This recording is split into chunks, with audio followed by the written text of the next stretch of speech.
Chapter 7. Such factions here we had as commonly attend such voyages, that a pair of gallows was made, but Captain Smith, for whom they were intended, could not be persuaded to use them.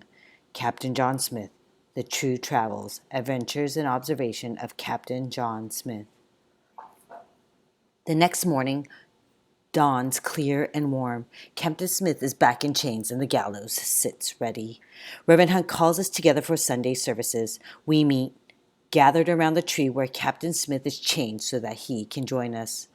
Reverend Hunt's sermon goes on for hours. I think maybe he will not stop until every single one of us has promised never to sin again.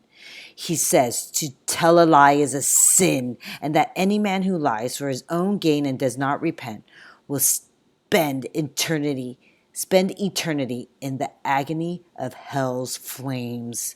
He looks right at Master Wingfield and Captain Ratcliffe, delivering his sermon with passion. I see Master Wingfield squirm.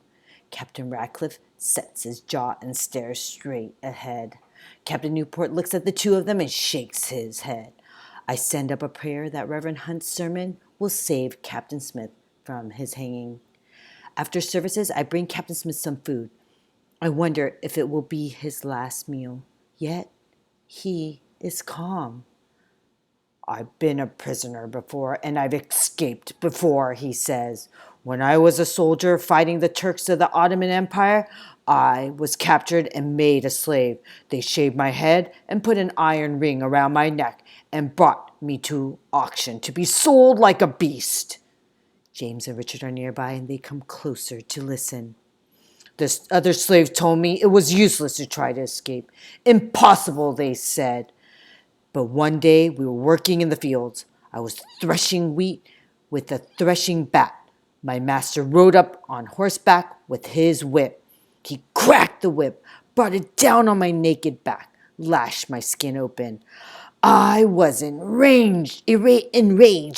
I took my threshing bat in both hands and swung. He swings his arms as if knocking the cool master from his horse once again. Down he came, and before he could get his footing, I cracked the bat over his head.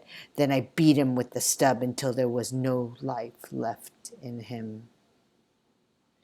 No wonder Captain Smith is unafraid of these pale, weak gentlemen and their threats.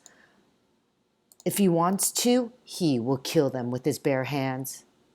Then I shucked off my slave rags, put on my master's clothes, and rode off on his horse to my freedom. Captain Smith finishes his stories. The three of us boys are silent. I admire his courage, and I admire the way he talks back to the gentlemen as if they have no right to lord it over him. I've never known another commoner who had the nerve to do that. Reverend Hunt comes marching up, a ring of keys dangling. He takes the keys to the clamps on Captain Smith's ankles.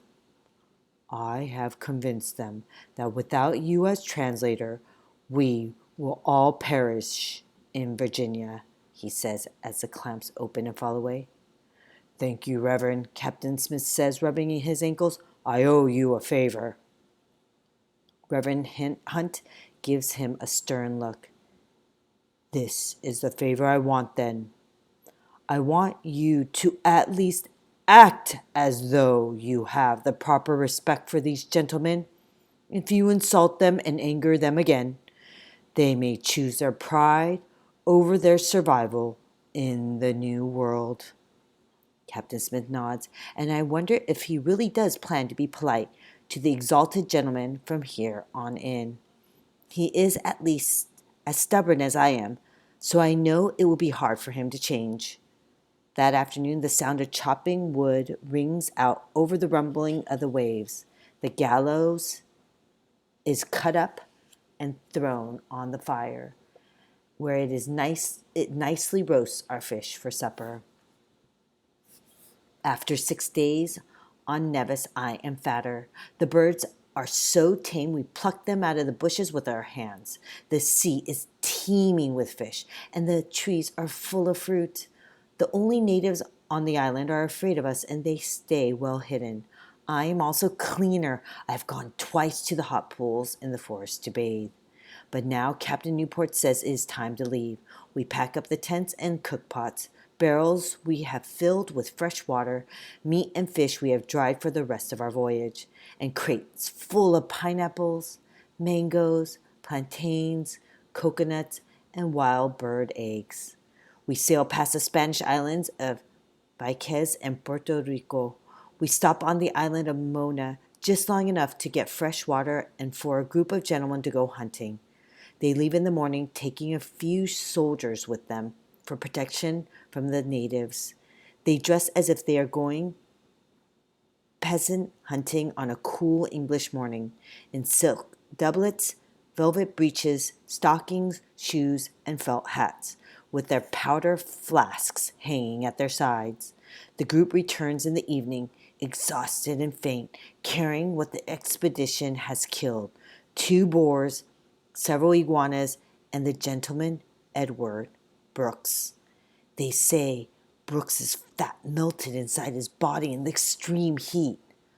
Captain Smith has a new choice word to say about gentlemen who are too ignorant to know they should carry enough water on a 6-mile hike in the tropics, and too ignorant to take off their extra clothing when they get hot. But this time he is wise enough not to utter these words where any of the gentlemen can hear him. I did not know Edward Brooks well.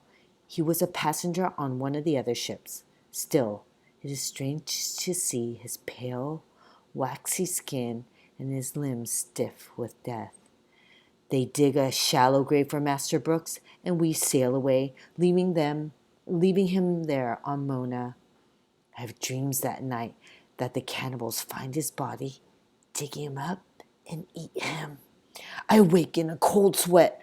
I try to calm down, reminding myself that this could not possibly happen. No one digs up a grave for food.